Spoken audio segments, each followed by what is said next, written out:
You ungrateful niggas. Ungrateful niggas. Y'all don't like Coming to America too. That's all I've been seeing on my timeline is, it's not funny. I mean, it ain't like the first one, but it's alright. But what did you expect? The sequels ain't never better than this and that. Y'all, so I took it upon myself. Dang, where my book at? I had a book. I took it upon myself to go ahead and review Coming to America, since I feel like all of my fellow compadres have watched the Coming to America. Period. Pooh. I'm adding in friends. For some reason, I hold my phone. Let me just go ahead and share the correct way. Hey, John. Y'all, I'm doing my Coming to America, you ungrateful niggas. You ungrateful niggas. Y'all, I fly today. Yeah, my makeup is done. Yup, my lashes is on. Yup, I got on my motherfucking chapstick and my motherfucking little color rat or whatever. Y'all, I used a lip line today to get my color, cause I wanted a light color. Y'all, can y'all share for me? You guys so beautiful. Thank you, y'all. Can y'all share for me? Cause this Coming to America finna get real. Because, okay, personally, I just want to say, for all the fucking black people out here in America, y'all ungrateful because they only did Coming to America 2 because you niggas fucking hyped it up. They only did Coming to America 2 because y'all hyped it up. Soon as they said Coming to America 2, here come all of the motherfucking black people in America like, yeah, Coming to America 2. Y'all ain't seen this movie in what? When did the first Coming to America come out? I should have did my my motherfucking research. Was it 1990? Somebody give me the year that the first Coming to America had came out. Oh, I gotta copy the link. Y'all, when was the first time that the Coming to America had came out?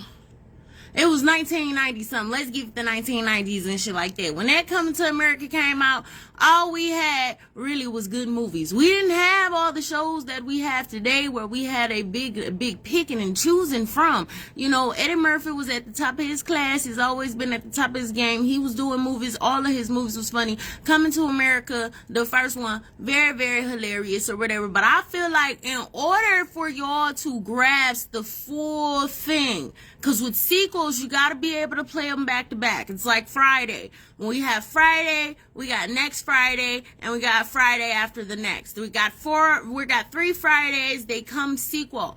You can play the first Friday, because we used to do it. We played the first Friday, then we played the second Friday, and then we played the third Friday. That's what we did. So we're Coming to America. In order for you to grasp the full feeling of the sequel, you have to watch the first one first and then watch the sequel to see if it makes sense or whatever, y'all. I did not do that, but it's highly recommended. I didn't do it personally, but highly recommended for the people. People love Coming to America. Hey, for the people that don't like it, go back and watch the first one and then watch the second one. That is what I recommend. If I don't recommend anything else, I recommend going to watch the first one and then going to watch the second one. So let's get into Coming to America. Don't think it was that good. Too much time passed from the first one, Coming to America. That's what I was just saying. I was saying that it was too much time. It was 1990 something when Coming to America had came out or whatever. We had nothing but Eddie Murphy and his movies and his last or whatever. So this Coming to America is a little bit different. It's a little bit different, but when we go on, they won't let me share. Oh my God, they won't let me share. Y'all, can y'all please go share into groups? Cause they won't let me share, and I normally share myself, and they acting all kind of funny and shit, cause I be sharing my shit or whatever, y'all. All I want to do is share my little video into the group so I could be popping. That's all I want to do is share my little videos into the group so I could be fucking popping. Can anybody just go ahead and share my videos, please? Okay, so let's get into it or whatever. So y'all, I took it upon myself to write out a list of the star-studded cast. For everybody, how I feel with a star-studded cast, like, okay, so if you take a whole bunch of greatness and put them in a film, and only so much time in the film, you're not giving everybody they full ability. The storyline didn't match the first one. Yeah, you're not getting everybody they full ability to really shine when it come down to their acting, their comedy, you know what I'm saying, all that stuff like that. So when it come down to it or whatever, I feel like for as far as many stars was in there and the comedy jokes, I give it a 7.5. I give it a 7.5. To me, it really only got funny, and shout out to Leslie Jones. Shout out to Leslie Jones. It only got funny, really got funny and really got good when she stepped on the scene. Her and Tracy Morgan to me, they is the ones that really carried the comedy in the film. For me, and Coming to America too. Y'all can say what y'all want to, but I know as soon as I see Big Legs hop up on the screen, she paid her part so well. She paid the ghetto baby mama from Queens. She paid the ghetto baby mama that didn't nobody know what was from Queens, that he had went and he had a son, a bastard child. Now my whole entire thing about the bastard child, the clothes was fire. Oh yeah, the fashion and the wardrobe was on point. Fashion and wardrobe, the daughter, the princess, the one that was trying to be the next queen. Oh my God, every outfit, every makeup, every fucking jewel piece that she had on was so beautiful and so Afrocentric. Like as far as the costume, yes, they had that down pat or whatever. So I give the costume and wardrobe an absolute fucking 10. Now y'all could be mad at me for that. I give it an absolute fucking 10. But with Big Leslie, she played the ghetto baby mama. She was ghetto baby moms from Queens, and she had her a son, and she had her a one night stand. They had smoked them some weed and shit like that, and then she had ended up taking advantage of the king. Do I think that was a good plot storyline? It could be a little bit better than that. You know what I'm saying? It could have been a little bit better than that, but I get what they was going for. You feel what I'm saying? Big Legs, as far as her acting, her comedy and stuff, I give her a 10. I think she was the funniest one on set. That's personally. So then we go on and we bring it to we bring it to hold on, let me see, because I wrote them down, y'all. Hold on, I wrote them down. Let's take and let's add Wesley Snipes to the equation. So Wesley Snipes was the general, and he was the brother of the wife who the African lady that was supposed to be the wife in the first one. So in the first one, Prince Hakeem, he was supposed to get married to this lady from this other tribe or community, I don't know what to call it, up in Africa or whatever, and she was pretty much like, she was built to be a wife. She was like, whatever you want, my prince, whatever you like. They end up giving that role to Tiana Taylor or whatever. So Wesley Snipes, he come in on scene. To me, Wesley Snipes, he was funny. He played his part, like he got the job done, but he wasn't like hilarious to me. Like he was a little bit corny or whatever. Like I get it, y'all was doing a sequel or whatever, but in the movie they had a part where the girl and the prince, his bastard son, was talking, and they was talking about sequels, and they was saying like how a sequel isn't always necessary. So they gave y'all what y'all wanted because y'all wanted the sequel, but they said inside of the movie a sequel is not always necessary, but since y'all wanted a sequel, they went ahead and went bam and they pulled it up or whatever. So Wesley Snipes, he come in and he's all like African and shit, and they them dance moves, y'all. Them fucking dance moves from the fucking men when they walked in. Now, I fucking laughed at that. Michael Blackson, he had his roles. To me, Michael Blackson cannot act. I mean, you ungrateful niggas. Michael Blackson can't act to me. He, like, when he stepped on scene, it was almost like he was trying too hard to be funny. Like, a lot of them was trying over to be funny. Wesley Snipes and Michael Blackson, I give them both a, like, 6. in performance. If that, I'm trying to be nice, but I give them a 6. Hey, Veronica Junior Hunter. So I'm giving them a 6 in performance as far as their funnies and what they had going on. But Wesley Snipes, he wasn't all let up in there, but he had his role. He was kind of weird too. Let's go to Tiana Taylor, the girl, it was supposed to be Wesley Snipes' daughter. She was taking the whatever you like, whatever you want, my prince, whatever. She did that role. They gave her a little performance piece or whatever. I'm mad because they didn't let TT do what TT do. TT is a dancer. TT should have been dancing in every scene, facts. They didn't let TT have her moment. They didn't let her have her shine. They gave her the whatever you like role, but I just feel like since TT is a dancer, TT should have got more dancing up in there. They had African dances. TT would have killed every African dance scene. We know this. Y'all seen her in Kanye West video. She was doing her she was getting it cracking or whatever. So I feel like as far as the role that they gave her, I give her a 7, because how many different things can you do with a couple lines? And we know TT can dance. She had her little part. She sung. She had her moment. Then they had the Prince go rap with her and stuff like that, and she was looking all good. She did her part. But as far as the acting, they made her into the dumb, you know what I'm saying, the dumb girl from the first one, but she was just a younger version or whatever. So I give her an 8. I give her an 8. Let's go to Tracy Morgan.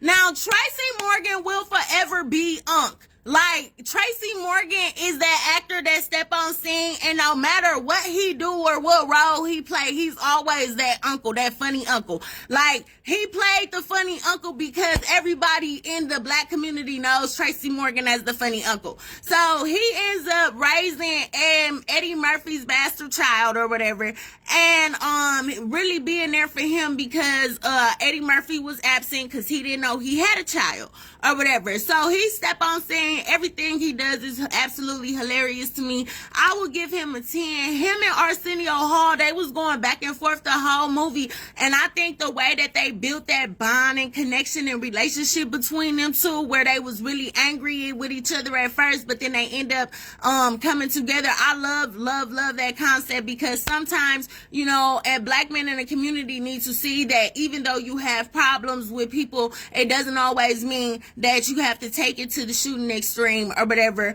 They did have a little I'll choke you scene, but in the end they end up working through their problems to get a task done. So I definitely salute that part of the storyline, because morals and values and morals or whatever. So let's give Sherry Headley. Sherry Headley was bougie bitch say, uppity bitch say what, and she said what or whatever. She was the McDowell's daughter that Eddie Murphy married in the first movie or whatever, and she came back to play her role. How I feel, they made her just a little bit too bougie or whatever. Like, they had her and Leslie Jones building this relationship to get more comfortable with each other or whatever, and they from Queens, and they share the same background, and they're doing the same thing. They're having the same kind of moments and things like that or whatever. So in the end, they kind of unwind her for being an uppity bitch say what to the just humble and back to her roots type of situation or whatever. So she did her part or whatever. I just feel like they made her just a little bit too fucking bougie or whatever. Who else? Okay, so y'all, the one character, and I wish I knew exactly who it was. The fucking mystic, the African mystic, that was with the dad while he was dying, or whatever. He was absolutely hilarious. Hey, Patience Rose. Cause he played, like, if you ever watched, like, African Vive movies and things like that, or if you ever went outside your roots and you watch what they have, he played the role to a T and added so much comedy to it that for you to understand acting, when you understand acting, you like gotta give him a hands down, because there was a scene in there where the boy, he was going through, hey babe, hey love, he was going through the test and trials of becoming a prince or whatever. So the last test that they gave him was some African thing. I don't even want to try to pronounce it because I can't pronounce it. But the last test that they had gave him or whatever was basically he had to get a piece of his penis cut off or whatever, right? So he's triumphant and he's going and he's kicking through these tests or whatever. And when it comes down to the time to you get part of his penis cut off or whatever, he goes and he, does his African mystic thing and he chops down and he shows them this thing of skin and tells him this is your great grandfather's, your grandfather, your father, like just showing him the pieces of foreskin from the circumcisions or whatever. And it was just crazy or whatever. So he goes and he say, okay, you know what? I done fucking made it through. I done got the lines of a whisker. I done fucking fixed the family ties. I done did this. I done did that or whatever. Okay, now it's fucking time for me to go ahead and let him just chop off this little piece of the tip or whatever. It's the circumcision or whatever. So dude goes and he chops down with the sword or whatever and he picks it up and he eats it. Now, whole time I'm looking like and then they looking like and everybody's like oh my god, and then come to find out it was a potato. It was a funny moment. You gotta watch the movie. I probably didn't do a good reenactment of it, but it was very, very hilarious to me. Another thing that I liked about the mystic that was around that told him he had a vision of his son was like just the role that he played. He really got into character. Anybody know about Africans? They spit at you if they like. It's a certain thing that they do in their culture where they spit at you or whatever to kind of like hogwash all of the bullshit that you talking about or whatever. So he was like, he just basically played like a real, real good role. I don't know who exactly that was, but he played his motherfucking role to a T. They had Gladys Knight in there performing. They had a whole bunch of stars like performing and stuff like that. They brought back the barbershop cast. They brought back the old men's from the church. They brought back certain characters that just made sense, in the end, when they brought them back to Africa or whatever. Cause the moral of the story is he got a bastard son, right?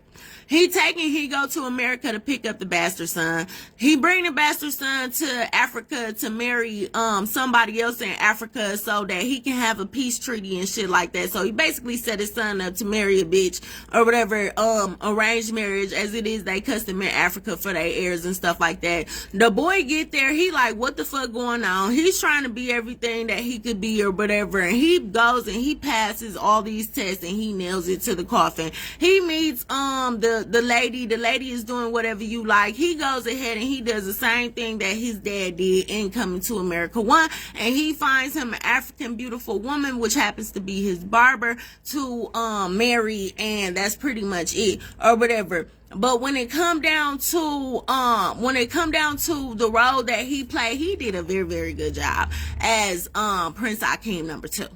He did if he didn't do a awesome job playing the role to live up to Eddie Murphy's character, to be able to pass these tests and to go and find love, because he had to do the same exact shit Eddie Murphy had to do in the first one. When it come down to the role that he played, I feel like he did an awesome job. So I'm definitely giving him a 10. When it comes down to, they had Morgan Freeman in there. Morgan Freeman did his Morgan Freeman thing. Morgan Freeman is always awesome, so I give him an absolute 10 all the time, whenever, however, just because I love me some Morgan Freeman or whatever. What else happened in Coming to America that I feel like was worth the chatter, you ungrateful niggas? I feel like the daughters, oh my god, the baby girl, she had to be the most adorablest baby. The most adorablest baby. She was just the baby girl. Oh my god, she was so cute. She was just so cute. She gave me baby fever like a motherfucker, but I know her little ass bad in real life. I could just look at her and tell her cuteness and stuff. She's bad as fuck in real life. The daughters were all absolutely gorgeous. They did the light skin, dark skin thing or whatever. Or what else, y'all? So I can finish this review or whatever. What else had happened that's worth the gamble. That's worth the gamble. They beat up Wesley Snipes in the movie, which he deserved that shit, because you don't walk up in nobody's shit like you own the place or whatever.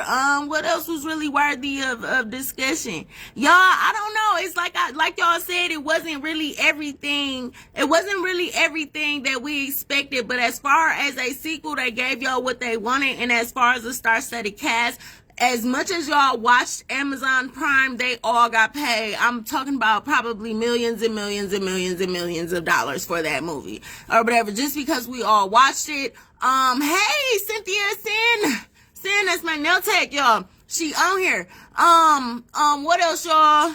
Let me see. Y'all, I think that's pretty much it. Like, I gave Eddie Murphy a 10. He played his role or whatever. I give him and his wife acting on a 30 years later type thing or whatever, for them to still have the same connection that they had on the first one. That was beautiful, because they definitely reworked their relationship or whatever 30 years later. Even though the movie we hadn't seen the movie, I felt like they were still together 30 years later or whatever. So, shout out to them for that. What else am I missing? Anything? Was there any parts of the movie that you guys feel are like discussion worthy or whatever? To me, it just like y'all said, it really wasn't all that, but it was a good sequel. If you don't like the sequel, go back and watch the first one and then go watch the sequel and see if they still run together. If they don't run together, then that's how y'all feel. As far as them shooting, like the place that they shoot it, McDowell's. He took McDowell's from Queens and put it in Zamunda, and I thought that was the dopest shit ever. Like, so instead of them having McDowell's like it showed the upgrade, it was like McDowell's all over Zamunda or whatever. That's what Prince Hakeem had did. Oh yeah, I'm missing that. His father was still in the movie, but his father was on his deathbed, and his father was shaming him for not having a son. But then he remembered that he had a son. Arsenio Hall, he was hilarious in the movie. He was the reason for him having the bastard child or whatever from the previous. In the end, they brought back the rapping twins or whatever. Like, it's certain pieces of the first movie that they brought back 30 years later with the same individuals, and it was still as dope as the first time. So they're like repeating a lot of stuff from the first movie and throwing it in there or whatever. The ending, do I think the ending was awesome? Yes, because it was a celebration, and who doesn't love celebrations and anniversaries of sequels that didn't have to be done but got done? I love the whole concept or whatever. As far as funnies, Coming to America, the original, is always going to be better than Coming to America. So yeah, y'all, that's pretty much my thoughts on Coming to America. Did I miss anything? I feel like I missed a lot, but I feel like I don't want to give away the movie just in case you haven't seen it. If you want to watch Coming to America, it is on Amazon Prime at the moment. I don't know if you can rent it from any other places. Try your luck on your movie sites. For all of my people that know the illegitimate movie sites, you might have to try your luck on there and find you some with some Chinese captions or whatever, just so you can watch the movie. Is it a must watch? Yes, it's absolutely a must watch. If you watch the first one, you have to watch this one. It's just like with Disney, when they remade The Lion King, and when they remade Mulan, and when they remade all of it into like adult versions, like, we was fucking excited for that shit more than the kids, because we seen the original. So if you have seen the original Coming to America, watch Coming to America 2. If you haven't seen Coming to America 1, do not watch Coming to America 2 without watching Coming to America 1. And that's for my white people out there, because I know it's some white people out there that are watching Coming to America and they haven't watched the first one.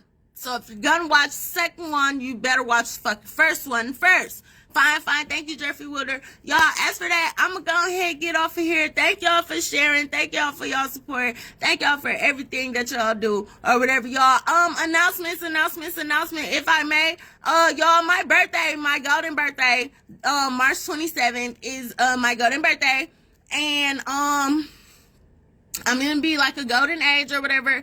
So like, I don't know exactly what I am going to do for that, but I know that I would like everyone to purchase a album unnamed. $50 purchase, private sale through email only. If you would purchase an unnamed album from me, I will go ahead and politely send it to you. Or, I just want everybody to know that, like, I appreciate all of the birthday wall writings, but you can cash at me $1 too, because it is my golden birthday, and golden birthdays mean bank accounts and dollars, and we do it for them dollars over here is what we do. We do it for them dollars. But on my birthday, y'all, my golden birthday finna come up or whatever. So, y'all, this is J9 Incognito DeVito signing the fuck out. Y'all got something coming up for y'all. Y'all not even gonna expect it because, you know what I'm saying, you keep quiet while you're doing what the fuck it is that you're doing or whatever. But there's so many beautiful things in store in 2K21. I just want everybody to be encouraged. I just want everybody to live their dreams. I just want everybody to stop stressing. You know what I'm saying? Don't miss your blessing type shit or whatever. Other than that, y'all, have y'all a blessed day. Peace. It is what the fuck it is.